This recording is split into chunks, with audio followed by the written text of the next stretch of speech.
जो हमने पिछले लेक्चर में देखा था कि ब्लड की संरचना होती कैसी है, यानी कि स्ट्रक्चर ऑफ ब्लड। इसमें मैंने आपको बताया था कि ब्लड में कुछ चीजें होती हैं जो उसके संरचना के आधार पर हम लोग दो भागों में देखे थे। एक को क्या देखे थे, एक को प्लाज्मा देखे थे और एक को क्या देखे थे, तो एक को हम लोग दूसरे को क्या देखे थे, संगठित पदार्थ देखे थे। आज हम सिस्टमेटिक इस टॉपिक्स पे बात करने वाले हैं कि आखिर इस रुधिर के भीतर क्या क्या चीजें होती हैं जिसको हम लोग देखते हैं, या कभी हम बीमार पड़ते हैं तो डॉक्टर कहता है कि आप ब्लड टेस्ट कराओ। तो चलिए देखते हैं। तो बच्चों, जैसा कि हम यहाँ पे लिख रखे हैं कंपोनेंट्स ऑफ ब्लड, ये सिर्फ और सिर्फ आपको सीखने के लिए है। एक तरीका मैं बताने की कोशिश कर रहा हूँ कि आप आसानी से इसको समझ सकते हो कि आखिर ब्लड के अंदर कैसे कैसे तत्व होते हैं।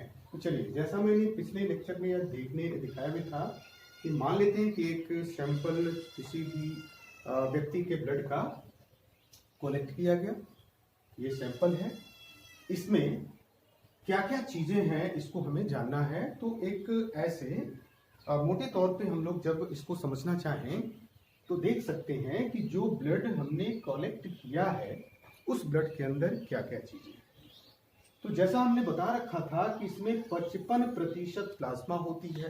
तो 55% प्लाज्मा जो कि हल्के पीले रंग की होती है, तो हम लोग इसको हल्के पीले रंग की यहाँ से यहाँ तक दिखा सकते हैं।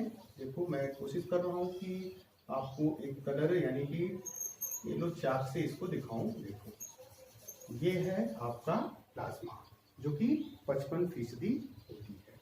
फिर इसी के अंदर 44 यानी कि 44% आपका क्या होता है, रेड ब्लड सेल्स होते हैं, जो कि हम लोग ऐसे रेड से दिखाने का प्रयास कर रहे हैं। आप देख सकते हो, देखो ये कितना फीसदी होती है, 44%। यानी 44% हमारे खून में आरबीसी होती है। इसको हम आरबीसी लिख सकते हैं, आरबीसी। ये देखो रेड से आरबीसी। और यह लगभग कैसी होती है, तो इस तरह की संरचना लिए हुए यह दिखती है ऐसे। अब आप कह सकते हो कि सर इस तरह की संरचना तो ब्लड में हम लोग कहीं भी नहीं देखते हैं। तो जी बिल्कुल भी नहीं देखते हैं। वही तो मैंने कहा, क्या कभी हम लोग दूध में घी को देख पाते हैं? क्या नहीं देखते हैं ना। उसके लिए हमें कुछ प्रयास करना पड़ता है। तो उसके लिए जो भी पैथोलॉजिस्ट है, जो भी इसकी पढ़ाई किया हुआ है, वो तो बताएगा ना कि ये कहाँ पे दिखता है। तो चलिए आप बस समझने का प्रयास करिए कि कुछ चीजें हमें दिखती हैं। तो यहाँ पे मैंने दिखा रखा है ये येलो वाला भाग जो आप देख सकते हो पीले से, मैं इसी से लिख रहा हूँ। 55% भाग ये होती है प्लाज्मा, ठीक है। और 44% भाग होती है आरबीसी, यानी कि जिसे हम लोग कहते हैं, इसे हम लोग इरिथ्रोसाइट्स भी कहते हैं, या लाल रुधिर कणिकाएं। सेल्स को हम लोग कॉर्पसेल्स भी कहते हैं। इस पर हम लोग बात करेंगे प्रॉपरली। तो कुछ इस तरह की संरचना लिए हुए यह दिखती है, ठीक है। फिर 1% इसमें ध्यान दीजिएगा, ये 1% जो मैंने यहाँ पे दिखा रखा है, ये 1% के रूप में इसके अंदर दो तत्व होते हैं, जिसे हम कहते हैं, क्या कहते हैं, प्लेटलेट्स कहते हैं, और इनको कहते हैं व्हाइट ब्लड सेल्स। यानी कि एक होती है व्हाइट ब्लड सेल्स। इस व्हाइट ब्लड सेल्स को WBCS हम लोग यानी कि और करके इंडिकेट कर सकते हैं, या ल्यूकोसाइट्स भी हम लोग कहते हैं। आगे जैसे जैसे लेक्चर हम लोग में आगे बढ़ेंगे वैसे वैसे इसके बारे में हम लोग सीखेंगे। फिर इसमें 1% वाले भाग में ही इसी में होती है प्लेटलेट्स। आपने सुना होगा किसी व्यक्ति को यदि प्लेटलेट्स की कमी हो जाती है तो उसे कौन सी बीमारी होती है। आपको पता होना चाहिए कि यदि प्लेटलेट्स में कमी आती है तो उसको हम लोग बहुत सारे रोग दे देते हैं, है ना। बहुत सारे रोग तो नहीं, लेकिन डेंगू वगैरह का लक्षण हम लोग कहते हैं कि इसे एक फीवर हो गया है, हम लोग उसको क्या कहते हैं। आप भी लिख सकते हो और बता सकते हो कि जब किसी व्यक्ति के अंदर ये प्लेटलेट्स की कमी होती है तो उसे कौन सी बीमारी लग जाती है। तो मैंने आपको बताया ये ब्लड के कंपोनेंट्स में एक सैंपल मैंने लिया किसी व्यक्ति का, उसमें 55% प्लाज्मा हुई, 1% प्लेटलेट्स और 1% में व्हाइट ब्लड सेल्स यानी कि WBC भी देखने को मिलता है, और इसी में 44% क्या होती है तो RBC होती है।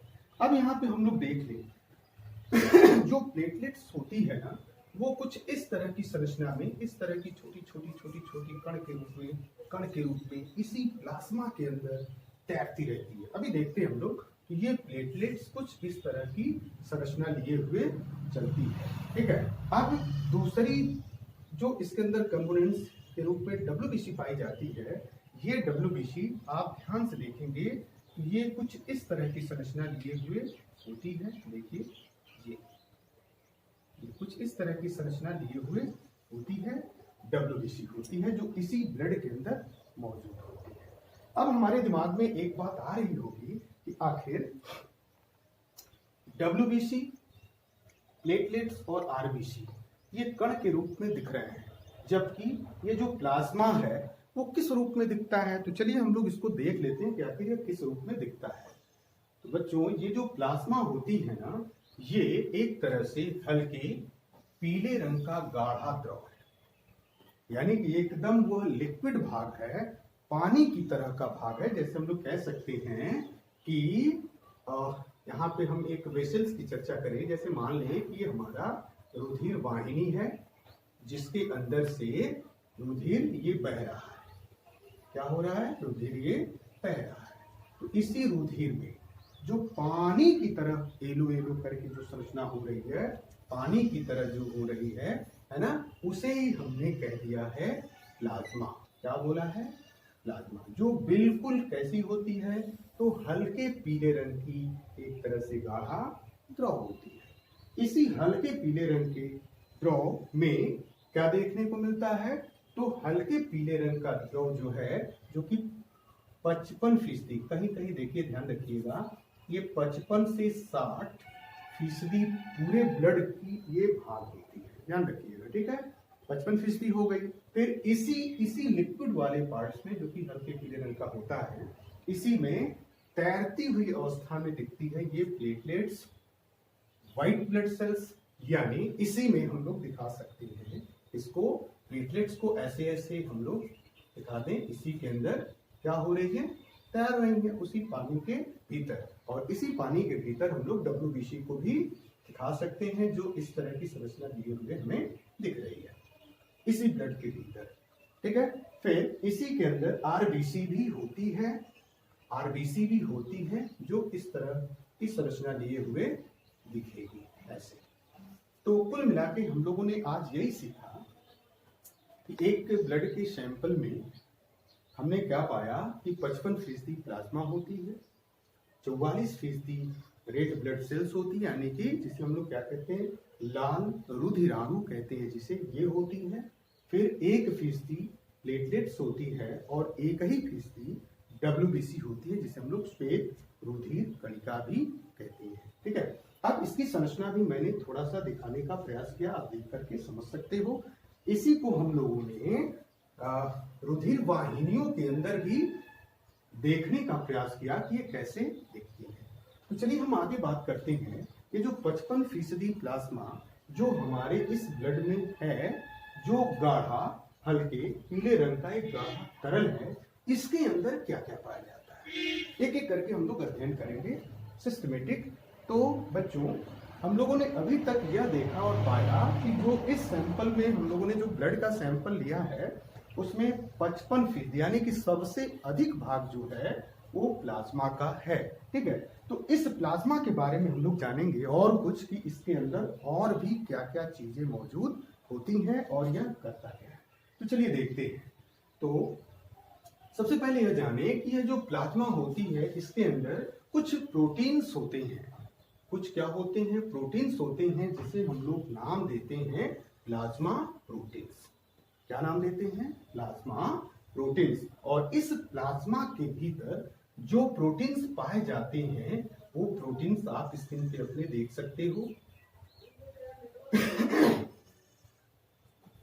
इस प्लाज्मा प्रोटीन के भीतर, इस प्लाज्मा प्रोटीन के भीतर, ठीक है, जो भी चीजें दिखती हैं उसे हम क्या कहते हैं, देखो, तो उसे हम प्लाज्मा प्रोटीन में क्या क्या देखते हैं, तो इसी प्लाज्मा के भीतर देखने को मिलता है एल्बुमिन नामक प्रोटीन, इसी प्लाज्मा के भीतर देखने को मिलता है ग्लोब्यूलिन्स, जो कि एक प्रकार का प्रोटीन है, यह भी इसी के भीतर रहता है, माने इसी वाले पार्ट में, इस येलो वाले भाग में, और इसी के अंदर देखने को मिलता है फाइब्रिनोजन और प्रोथ्रोम्बिन्स। तो इस प्लाज्मा प्रोटीन के अंदर, यानी कि इस प्लाज्मा के अंदर जो प्रोटीन के रूप में मौजूद होते हैं उनमें एल्बुमिन होता है, ग्लोब्यूलिन्स होते हैं, फाइब्रिनोजन होते हैं, प्रोथ्रोम्बिन्स होते हैं। अब हम लोग थोड़ा सा और भी कुछ जानने का प्रयास करें कि आखिर इस प्लाज्मा के अंदर और भी चीजें क्या क्या हैं। तो सबसे पहले तो यह जानो कि इसी प्लाज्मा के अंदर पानी सबसे अधिक मात्रा में होता है, जो कितना फीसदी होता है, तो लगभग 90 से 92% इसी प्लाज्मा के अंदर, क्योंकि यह गाढ़ा तरल द्रव है ना, तो इसी के अंदर पानी की मात्रा होती है 90 से 92%। फिर कुछ आयंस भी होते हैं जो अकार्बनिक लवण के रूप में होते हैं, ठीक है ना, ये तकरीबन 0.9 से 1% होता है। और यह जो प्रोटीन्स हैं वो तकरीबन 6 से 8% प्रोटीन्स इसी प्लाज्मा के अंदर होते हैं। और इसी प्लाज्मा में कुछ पोषक वेस्ट होते हैं, जैसे अमोनिया वगैरह के वेस्टेज हो सकते हैं, जो इसी प्लाज्मा में मौजूद रहते हैं।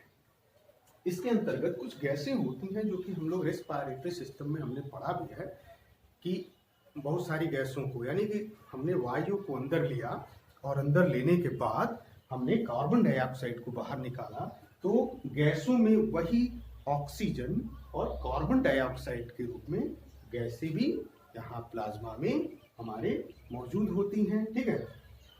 इस पर प्रॉपरली हम लोगों ने अपने पिछले लेक्चर रेस्पिरेटरी सिस्टम में हम लोगों ने बात किया था, ठीक है। तो हमने यह देखा कि इस प्लाज्मा के अंदर पानी 90 से 92%, आयंस जो कि अकार्बनिक लवण के रूप में मौजूद होते हैं 0.9 से 1%, प्रोटीन्स यहाँ मौजूद हैं 6 से 8%, और कुछ न्यूट्रिएंट्स वेस्टेज जो हैं, ठीक है, जैसे अमोनिया वगैरह हो सकता है, इसकी भी मात्रा इसी प्लाज्मा के अंदर विद्यमान होती हैं। कुछ गैसेस भी होती हैं, कार्बन डाइऑक्साइड, ऑक्सीजन जैसी गैसें भी होती हैं, इसका भी यूज हम लोगों ने सीखा है, ये होती हैं। इन्हीं में से हमने यह बताया कि जो 6 से 8% जो प्रोटीन है ना, ये जो प्रोटीन है 6 से 8% भाग में, इसी प्रोटीन में ये प्रोटीन हमने आपको पढ़ाया कि इनमें से इन 6 से 8% प्रोटीन में एल्बुमिन होता है, ग्लोब्यूलिन्स होते हैं, फाइब्रिनोजेंस होते हैं, प्रोथ्रोम्बिन्स होता है, और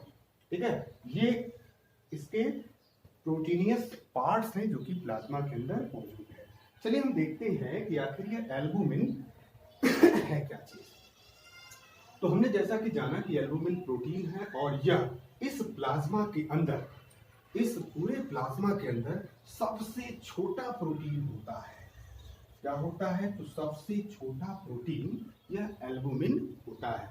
वैसे यह ग्लोब्यूलिन इस प्लाज्मा के अंदर, ये जब सबसे छोटा प्रोटीन एल्बुमिन है, तो यहाँ पे हम लोग समझ सकते हैं जो फाइब्रिनोजन और प्रोथ्रोम्बिन नामक प्रोटीन है, ये इस प्लाज्मा के अंदर सबसे बड़े अणु के रूप में, प्रोटीन के रूप में मौजूद होते हैं।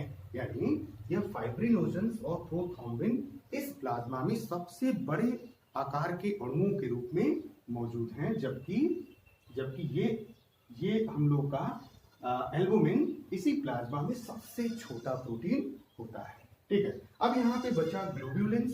तो ये ग्लोब्यूलिन्स एक ऐसा प्रोटीन है जो प्लाज्मा में पाया जा रहा है, जो हमारे शरीर के भीतर जो भी टॉक्सिन्स बनता है, माने जो भी विषाक्तता होती है हमारे ब्लड के अंदर, उसको ये नष्ट करता है। इसलिए इसे हम लोग कहेंगे प्रतिरक्षी प्रोटीन। और इसके इसी गुण के कारण, यानी कि हमारे ब्लड को सेव रखने के कारण, यानी कि जो संक्रमण से हमें बचाव भी करता है के कारण, इसे हम लोग इम्यूनोग्लोब्यूलिन के नाम से जानते हैं, ठीक है। तो हमने सीखा कि ग्लोब्यूलिन हमारे बॉडी के अंदर एक प्रतिरक्षी प्रोटीन का काम करता है, इसलिए इसका नाम इम्यूनोग्लोबुलिन हम लोग कहते हैं। इसके अतिरिक्त ये जो प्रोथ्रोम्बिन और फाइब्रिनोजन जो देखने को मिलता है प्रोटीन के रूप में प्लाज्मा के भीतर, यह फाइब्रिनोजन और प्रोथ्रोम्बिन जो कि बड़े आकार के अणु तो होते हैं, लेकिन इसका काम सबसे महत्वपूर्ण है, यह हमारे रुधिर स्कंदन यानी कि ब्लड क्लॉटिंग में भाग लेते हैं।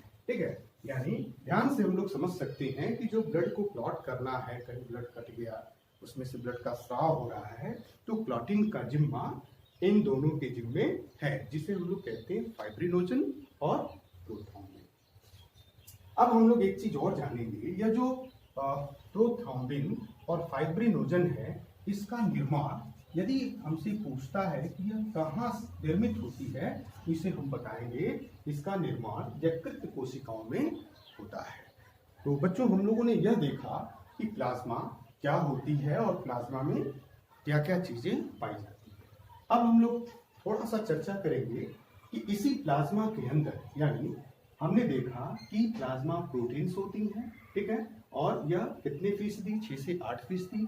वैसे ही इसी प्लाज्मा के अंदर जो कि हल्की पीले गाढ़े रंग का तरल होता है, इसी के अंदर कुछ चीजें और देखने को मिलती हैं। तो हमने यहाँ नोट कर दिया है, पचे हुए पोषक पदार्थ इसी प्लाज्मा के अंदर आते हैं। यानी कि जो भी कुछ हम लोग खाए पिए रहते हैं, यानी कि हम लोगों ने इसके पिछले चैप्टर में जो चीजें हमने पढ़ा, ठीक है, पाचन, डाइजेस्टिव सिस्टम में जो भी हमने खाया पिया पचाया, उसका जो भी भाग आता है पच करके अवशोषित होकर के, वो यहीं पे आता है, यानी कि हमारे इसी प्लाज्मा वाले पार्ट्स में आता है। हम देख सकते हैं कि प्लाज्मा में क्या आ रहा है, तो प्लाज्मा में भोज्य पदार्थ के रूप में आता है ग्लूकोज।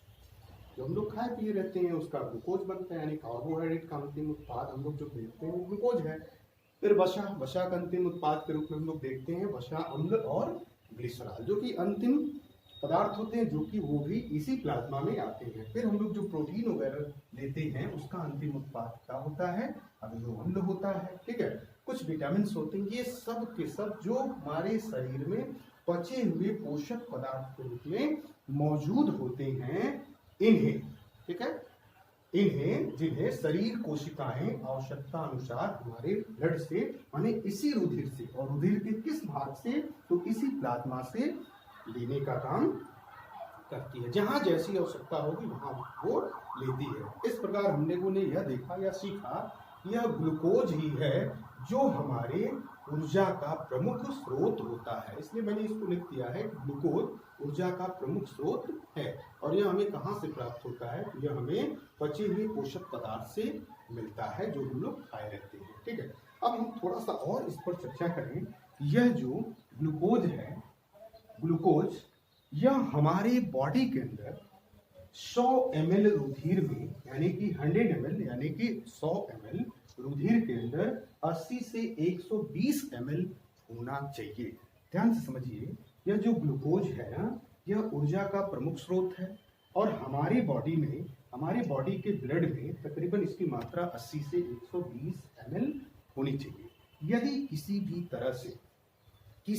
तरह से इसकी मात्रा यानी 80 से 120 से ऊपर हो जा रही है, अब ऊपर आप समझ सकते हो, यदि 80 से 120 यानी कि 150 200 वगैरह हो जाए, ml हो जाए, तो यानी यहाँ हमने लिख रखा है इसकी मात्रा यदि बढ़ती है तो हमें हो जाता है हाई बीपी, यानी कि ब्लड प्रेशर, उच्च रक्तचाप, जिसे हम लोग कहते हैं हाई बीपी को।